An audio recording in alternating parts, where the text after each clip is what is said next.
Bom dia! Começa agora a edição desta segunda-feira do Bom Dia Baixada. Ficamos juntos até às 9 horas da manhã.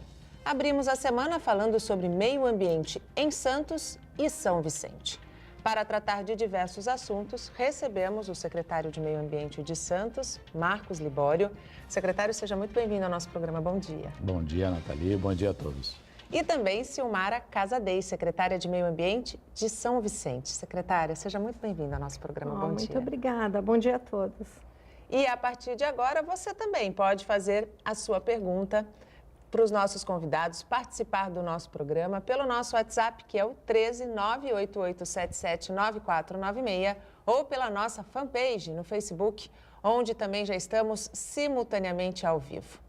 Vamos começar falando do fórum que foi realizado em Itanhaém no começo desse mês, a 5ª edição, né? E certamente é um momento único para se debater um tema que eu acho que, assim como saúde, segurança e educação, precisa estar entre as prioridades, não é mesmo, secretário? Com certeza.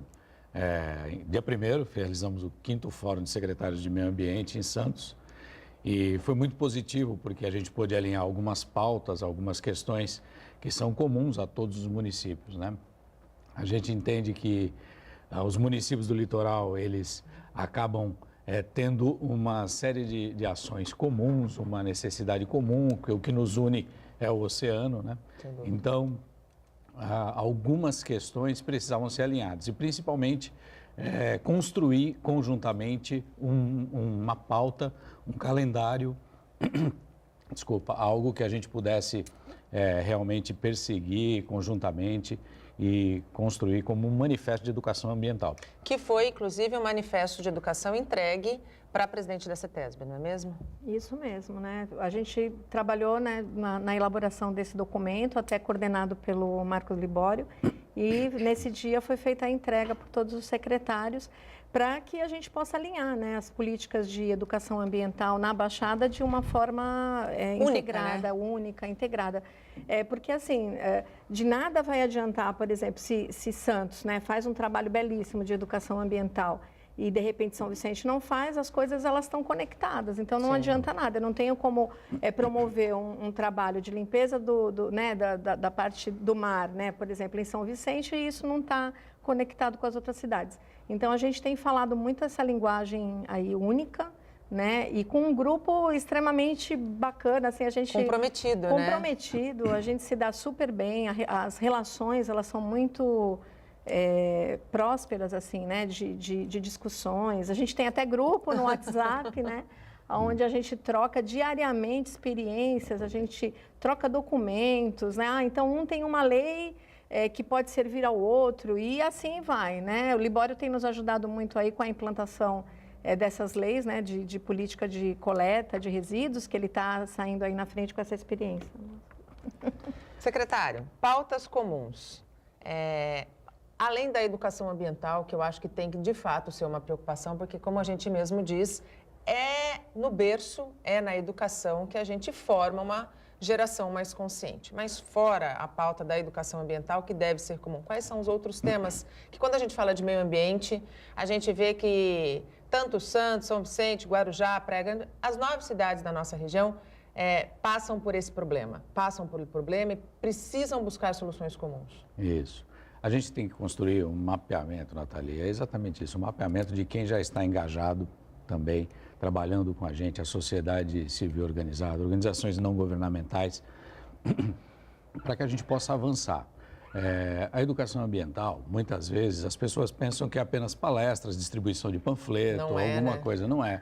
É algo mais denso, algo que realmente precisa provocar uma mudança futura, precisa fazer parte do currículo escolar, da grade de ensino, né? Então, a ideia justamente é a gente trabalhar nesse sentido, mapear e construir um programa.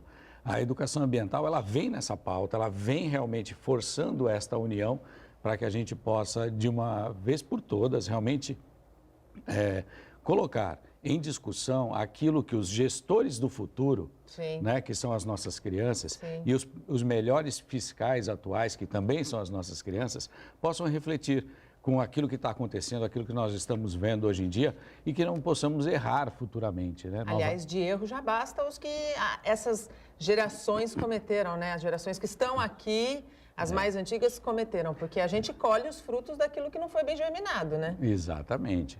Nós temos errados como gerações, né? Sim. Assim, são décadas de descaso com o meio ambiente, a natureza cobra o seu preço, a natureza reage e a gente precisa realmente provocar uma mudança.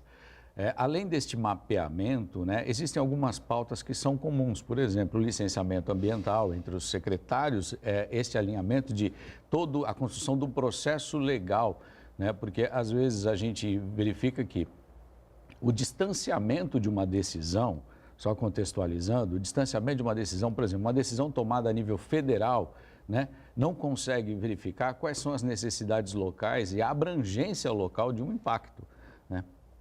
A ideia dos municípios em promover licenciamento ambiental, local, também é trazer uma análise para que a gente possa verificar os problemas que atingem a nossa região, dentro da ótica da região e daqueles que constroem a política pública aqui há tanto tempo. Então, Santos hoje está no estágio de licenciamento ambiental, está habilitada também, e os demais municípios, São Vicente também, né? E a gente tem construído junto essa necessidade, essa pauta. Por que esse diálogo saudável e salutar entre os secretários se faz tão importante quando a gente pensa nessa construção que precisa começar de maneira urgente para que nas próximas gerações os erros que nós e as gerações antigas, mais antigas cometeram não se repitam?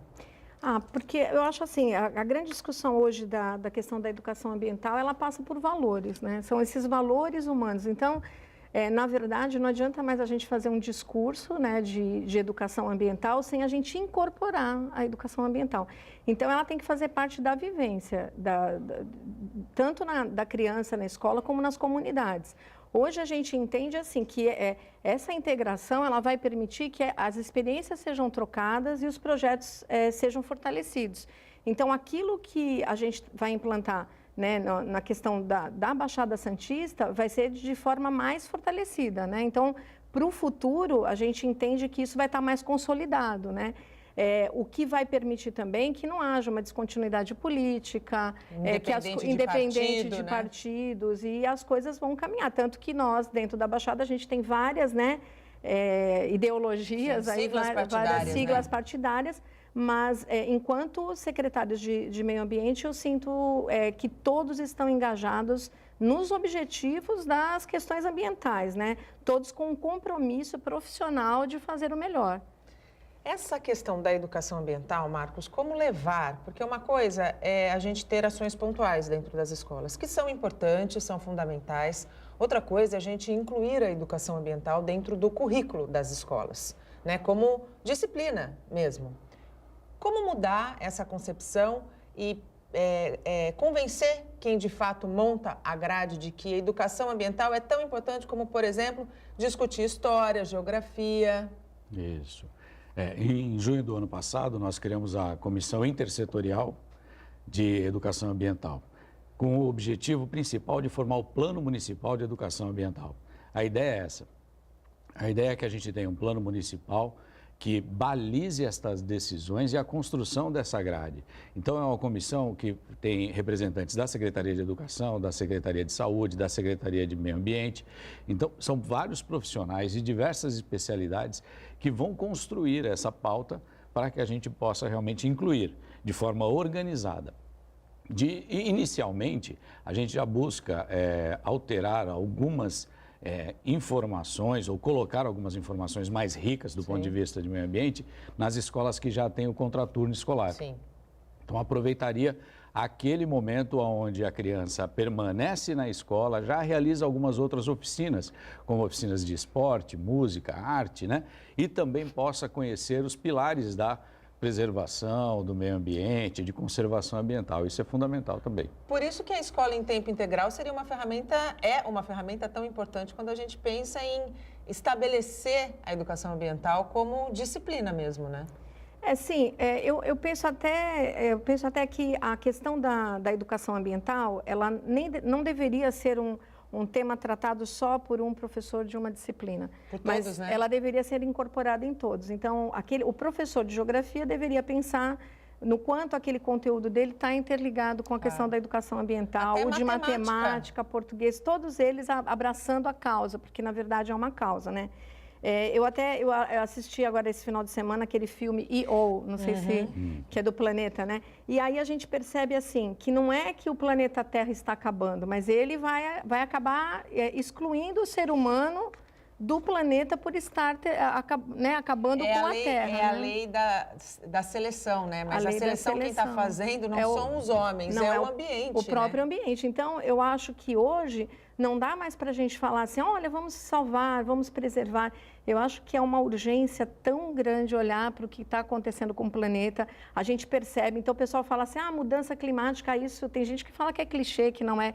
Nossa, a gente tem que discutir isso, porque as mudanças estão acontecendo, muita coisa, né? Muitos acontecimentos aí catastróficos que estão vindo mesmo como uma resposta, né? Verão, a gente sabe que verão é característica de climas temperaturas muito altas, mas um verão com a sensação térmica de 47 graus, eu nunca imaginei que a gente pudesse viver tão cedo. Com certeza, e assim, essa sensação térmica bastante elevada, com uma evaporação superior a que normalmente a gente tem, provoca uma reação diferenciada, alteração justamente desses, a gente chama de rios flutuantes ou rios aéreos, que são as nuvens, né? É uma reação em cadeia, né? É uma reação em cadeia. E aí a gente acaba observando alguns fenômenos que são naturais, porém não locais costumeiros, né? Sim. Então você tem presença de tufões onde nunca aconteceu, você tem chuvas intensas e concentradas em um curto período onde nunca aconteceu. Então, realmente, esta reação, como falou muito bem a Silmara Casadei também, a respeito das mudanças climáticas, a gente precisa discutir, colocar em pauta isso, porque apesar de algumas ações locais necessárias, os efeitos são globais, claro, né? E a gente entende que realmente estas reações têm acontecido mesmo. Alerta de ciclones aqui na nossa região. É, coisa que nunca teve, né, gente? Todo mundo ficou em pânico nos últimos dias, né? E não vamos muito longe. A última grande chuva que deu, nós vimos o resultado dessa precipitação e vimos o resultado da falta de educação do povo, que também ainda insiste em jogar lixo, contribuindo para a sujeira nas ruas. É claro que o poder público tem a sua obrigação, precisa manter bocas de lobo limpas, mas se a gente produz menos lixo, a gente também faz nossa lição de casa, né? Com certeza, esse é o papel fundamental, né? Porque o grande problema é o descarte em local inadequado. Esse é um principal problema de imediato. Complica as redes de drenagem, complica a balneabilidade, complica uma série de situações, como é uma outra reação em cadeia quando o cidadão descarta o resíduo em local incorreto. Mas o primeiro passo, realmente, como você muito bem falou, é a redução. A gente precisa pensar de uma forma muito mais estruturada, muito mais consolidada, como reduzir aquilo que geramos de resíduo, né? E assim, as soluções definitivas para a destinação final, elas precisam ser dimensionadas para aquilo que nós já produzimos de lixo, vamos produzir, não tem jeito, é difícil. Existe o conceito de lixo zero, mas é um conceito a ser perseguido ainda, a gente tem que instituir. A gente ainda está tentando mudar a cultura, né? Está mudando uma cultura, né? Mas nós temos que pensar como reduzir, né? Como produzir menos lixo, para que aí a solução final esteja dimensionada de acordo com o total que a gente produz, né? Nesse sentido, quando a gente fala de redução de lixo e de conscientização ambiental, Silmara, se faz extremamente importante a questão, novamente, caímos no mesmo tema que começamos o programa, que é a educação. Educação. E vou te dizer mais ainda, a questão da fiscalização também, porque hoje a gente vive, né, a questão do descarte para resíduos que poderiam ir para coleta seletiva, mas também do descartes que são feitos nos mangues, né? São Vicente, a gente tem atuado muito nesse processo de descobrir, né, essas obras, e eles estão trazendo muito resíduo para os mangues, aterrando os mangues. E isso dá uma consequência na hora... Você está matando a vida marinha. Na hora das cheias também, né, e na hora das chuvas, então essa água não tem para onde escoar. Então, um alerta, assim, a gente precisa muito também discutir essa questão do aterramento de mangue, a gente precisa construir sistemas interligados nos municípios para a gente poder, né, está fiscalizando isso, está saindo de um município, está indo para outro, cuidar disso. Às vezes não é nem a pessoa lá da obra, mas às vezes é aquele cara do caminhão que, entendeu? Para ganhar algum dinheiro, ele vai fazer o desvio daquela carga. Então, a gente tem todo um sistema aí. Hoje nós estamos com um projeto, na verdade, uma ação, né, junto com o Ministério Público, onde o Ministério Público está investigando grandes obras e eles nos passam para fiscalizar.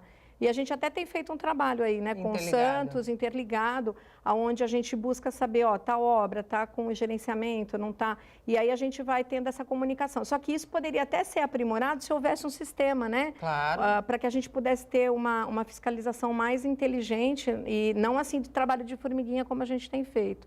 Agora, a questão também do reaproveitamento dos resíduos, da diminuição, né, desse resíduo na fonte, é de extrema importância, porque se você não pensar naquele resíduo como, olha, eu produzi esse lixo, então eu sou responsável por ele.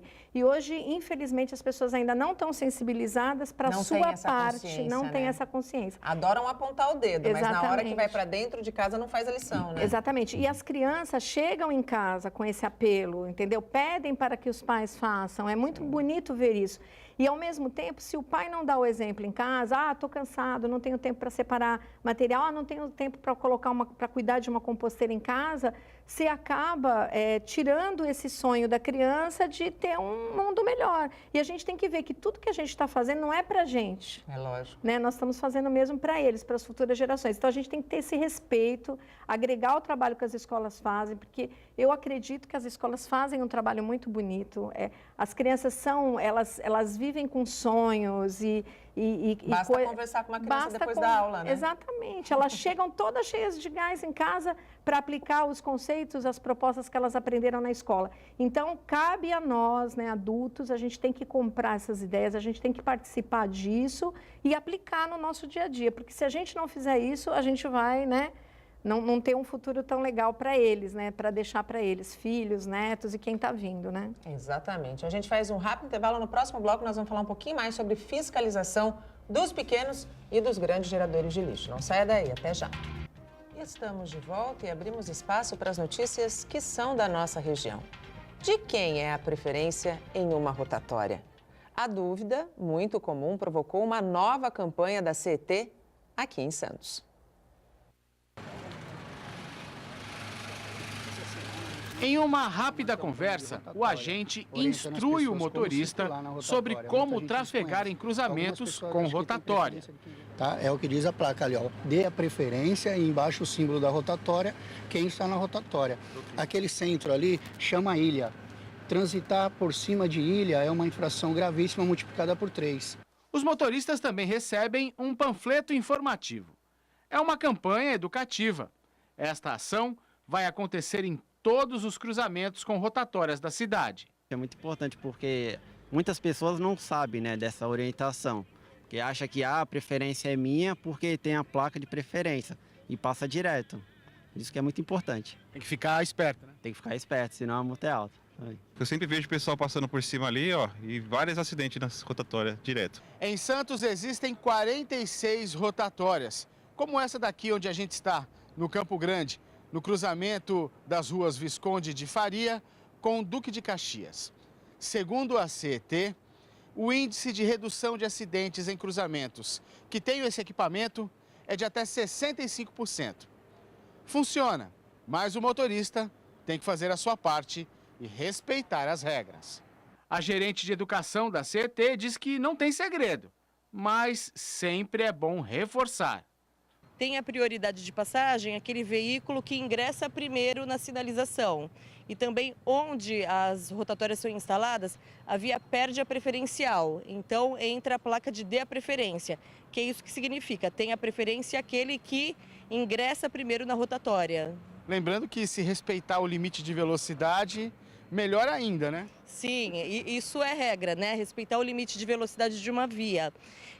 E na aproximação com a rotatória, reduzir ainda mais para verificar de quem é a preferência, então ingressar no dispositivo, né? Na sinalização.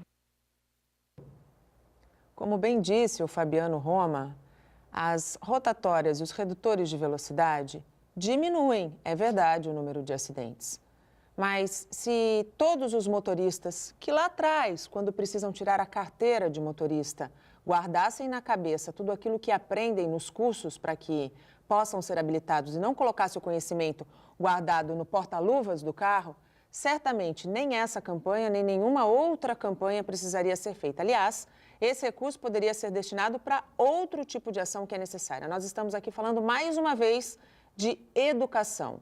Se o motorista tem educação no trânsito, certamente a gente não tem problema com acidentes, com atropelamentos ou com qualquer outra coisa que coloque a vida dele e do outro em risco.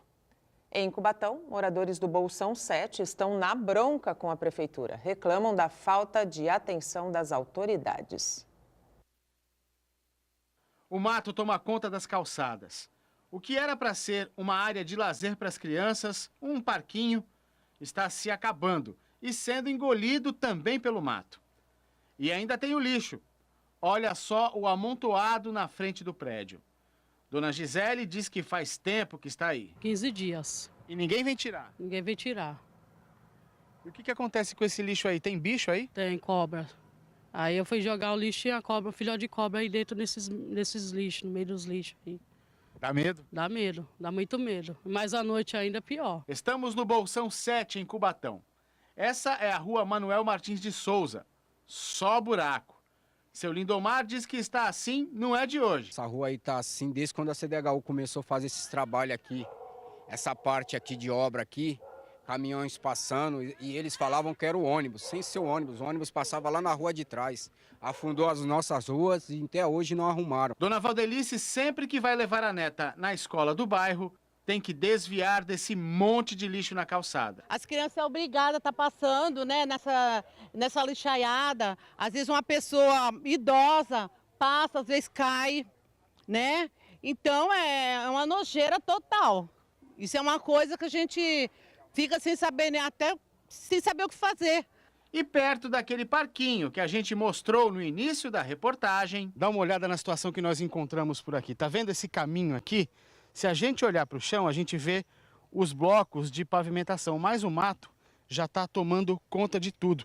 E conforme a gente anda, a gente vai vendo que parece mais uma picada, como se diz no interior, né? Aquela picada que se abre no meio do mato. A surpresa é que isso aqui é uma ciclovia. Pelo menos era para ser uma ciclovia. Dona Ana Cristina é vice-presidente da associação que luta por melhorias no bairro.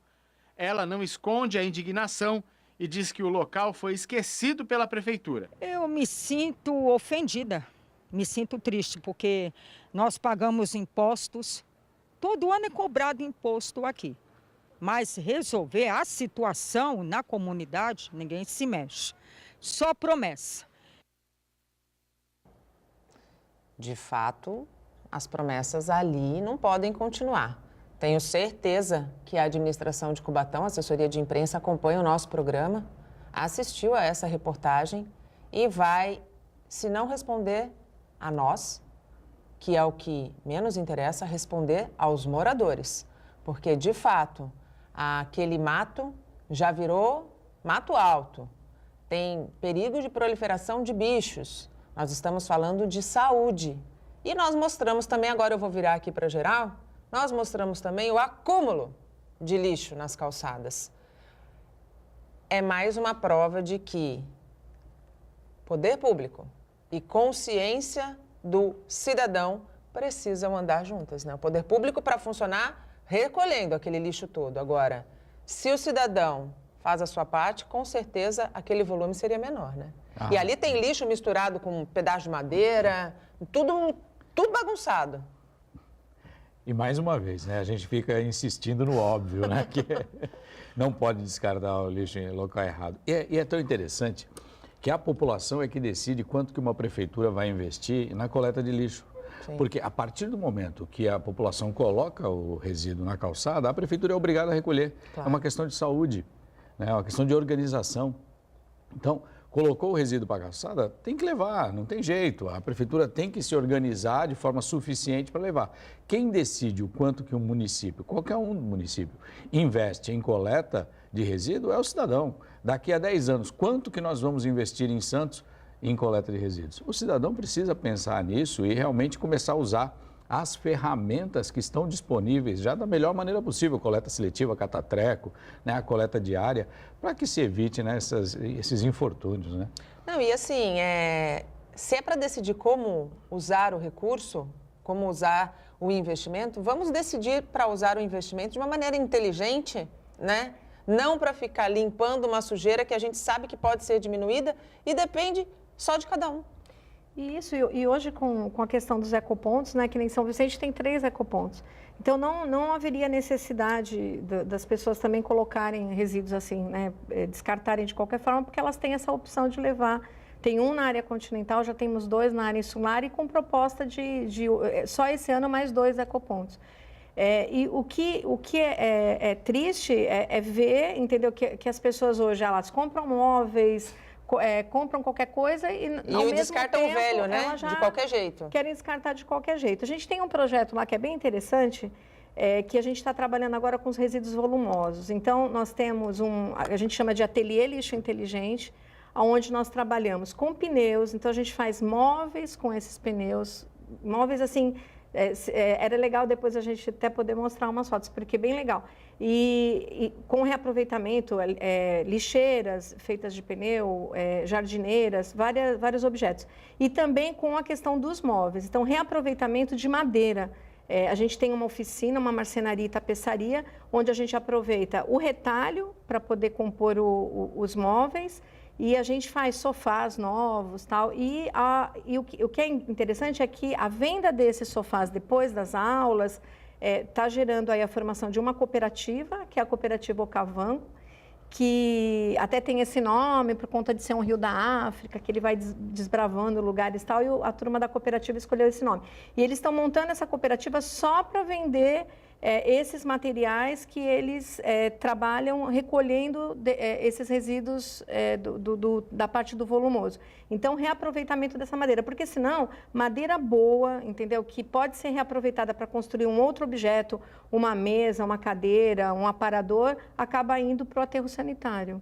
Então, é bem legal pensar nessas alternativas para a gente poder diminuir e também sensibilizar, porque a partir do momento que as pessoas olham e conseguem ver que tem esse tipo de projeto, elas vão pensar, num primeiro momento, de doar para a cooperativa. E, aliás, num primeiro momento, de fazer uma doação, por exemplo, para uma família que precisa. Sim. E, num segundo momento, de poder doar para o reaproveitamento. Falando em aterro sanitário, Sítio das Neves ganhou uma sobrevida, uma sobrevida, mas o ideal é que a gente não precisasse, né, mais dele, né? Com certeza. Marcos.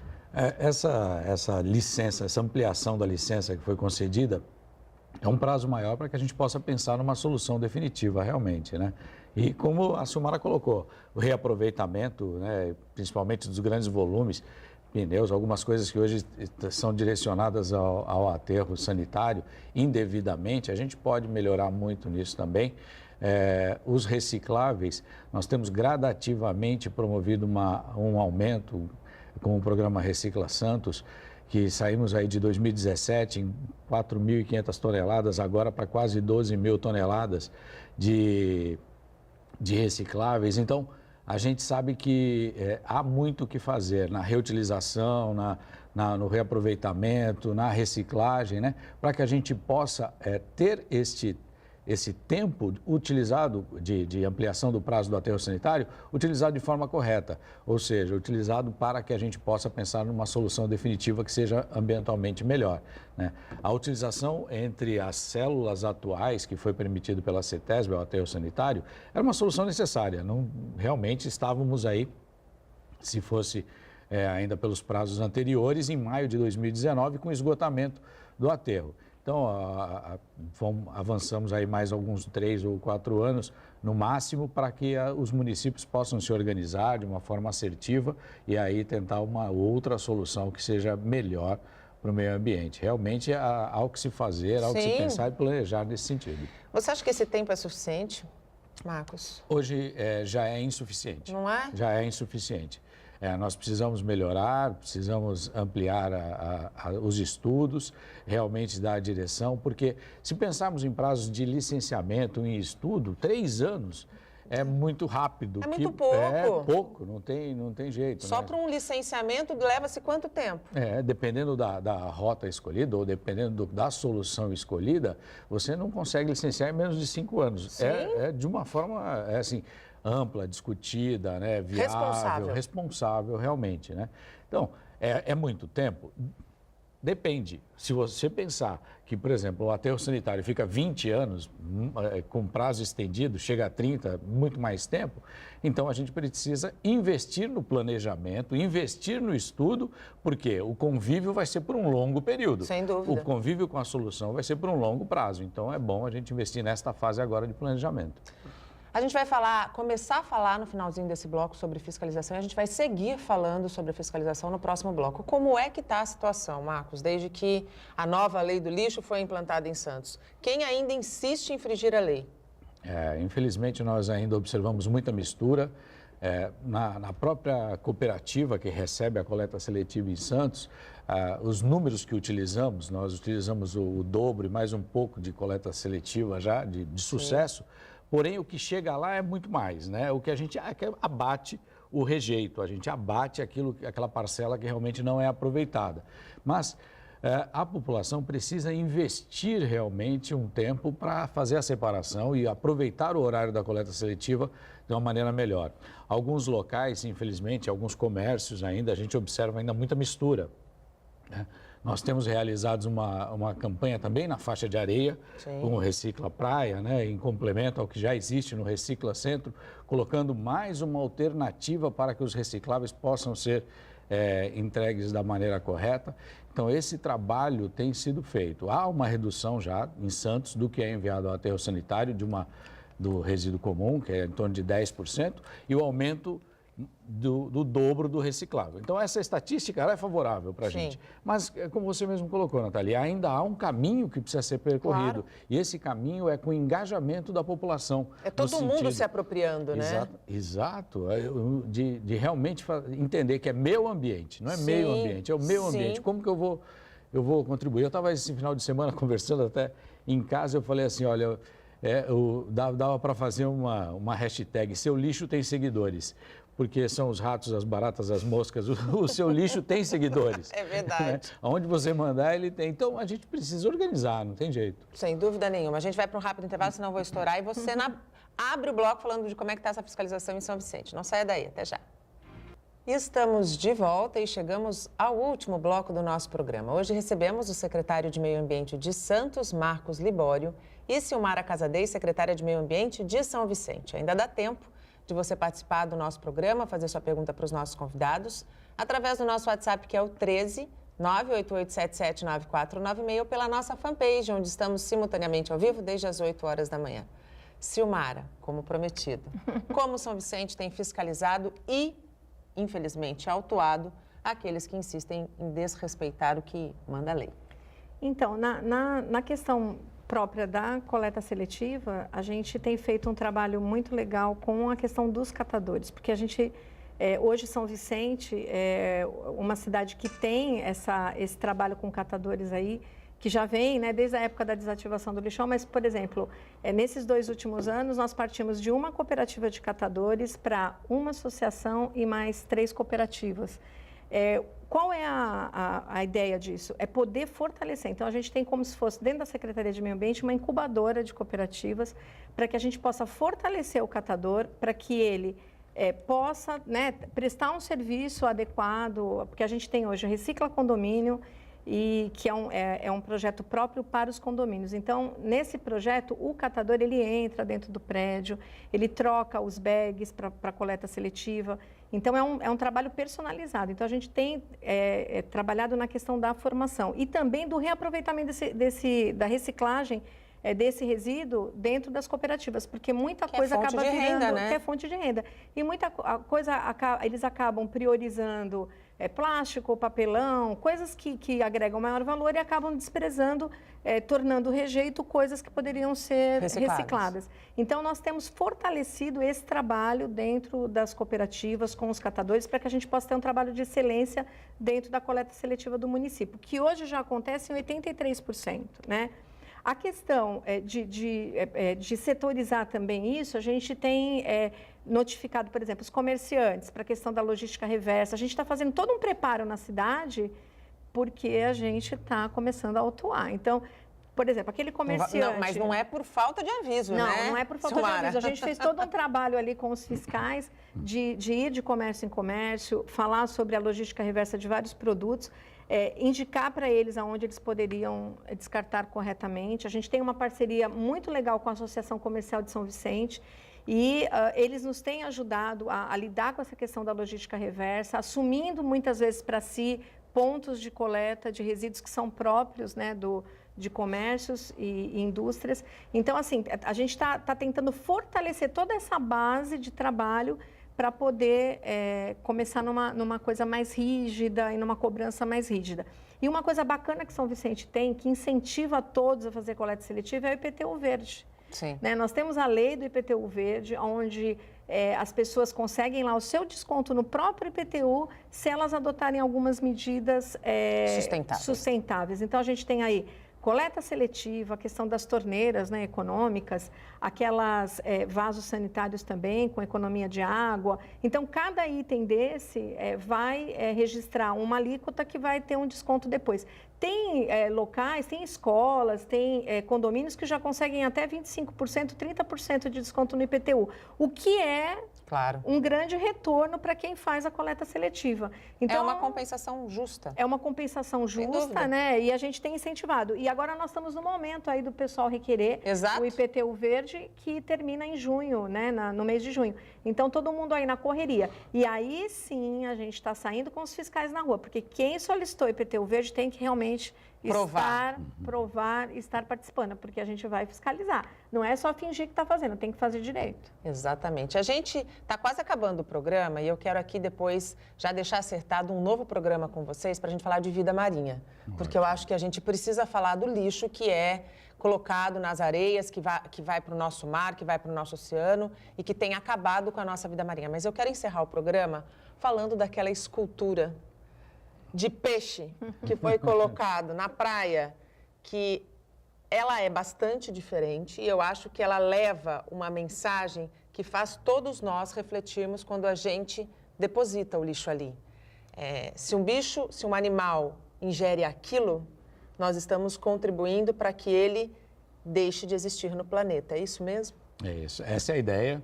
Essa é a ideia, trazer essa reflexão, trazer a pauta, né, um pensamento diferente mesmo e do prejuízo que é feito à fauna marinha. Né? A escultura de peixe, né, que foi batizada já por escolha dos internautas como Ecopeixe. Que fica onde? Para quem está nos assistindo? Exatamente em frente à Rua da Paz, na Praia do Boqueirão. E realmente ela traz essa motivação. Tem sido, assim, um atrativo bem legal. Eu vejo constantemente as pessoas tirando fotos, selfie, e principalmente as crianças, né? Entendem que aquilo ali é ilustrativo mesmo, é para trazer a reflexão, é para fazer pensar, porque a gente precisa jogar o lixo no lugar certo, isso é fato, Sem né? dúvida. E o prejuízo à fauna marinha é permanente quando realmente há o descarte incorreto. E a lixeira em formato de peixe foi uma ideia, foi uma sacada bem legal e a gente conseguiu colocar em prática, conseguiu colocar em tempo real ainda nessa temporada, né, na praia. Eu achei bem legal mesmo e tem surtido efeito nessa participação. Isso é o mais importante realmente, este envolvimento e esse engajamento. Infelizmente, o nosso tempo acabou, mas como eu disse há pouco, a gente vai terminar o programa, eu já vou deixar uma data prevista para que vocês dois voltem, inclusive, para que a gente fale dos trabalhos de preservação da vida marinha que, assim como as plantas, né, precisam ter toda a atenção e são da nossa responsabilidade. São os nossos atos que vão refletir para a manutenção ou para a extinção de espécies que são muito importantes para o nosso ecossistema. Marcos, muito obrigado pela tua participação, seja sempre muito bem-vindo. Boa semana. Ótima semana, obrigado Nathalia, obrigado a Silmara e obrigado a todos que nos ouvem. Silmara, muito obrigado pela tua participação aqui conosco, com as informações importantes, deixando aí esse recado do IPTU verde, porque agora está realmente na época de você requerer. Então, a gente, inclusive, além de falar sobre meio ambiente, a gente encerra também com um serviço. Pode reforçar, por favor. Eu gostaria de reforçar não só o IPTU verde, mas, olha, domingo que vem, dia 24, nós faremos um mutirão de limpeza na praia, o nosso ponto de encontro vai ser na Praia do Gonzaguinha. E a gente vai contar com todos os remadores, pescadores, todo mundo vai ajudar e também faremos na faixa de areia. IPTU Verde, quem quiser requerer? É só comparecer na Secretaria de Meio Ambiente, Rua José Bonifácio, 404, quarto andar, na Semana. Muito obrigada, Silmara. Boa semana. Muito obrigada pelo carinho, obrigada ao Libório pelo carinho também. Fico muito feliz. Nós é que ficamos. O Bom Dia Baixada fica por aqui. Eu volto amanhã com informação de qualidade, sempre de um jeito único. Durante todo o dia você pode ficar bem informado sobre tudo o que acontece na região e no mundo, acessando o Santa Portal. Até amanhã. Tchau.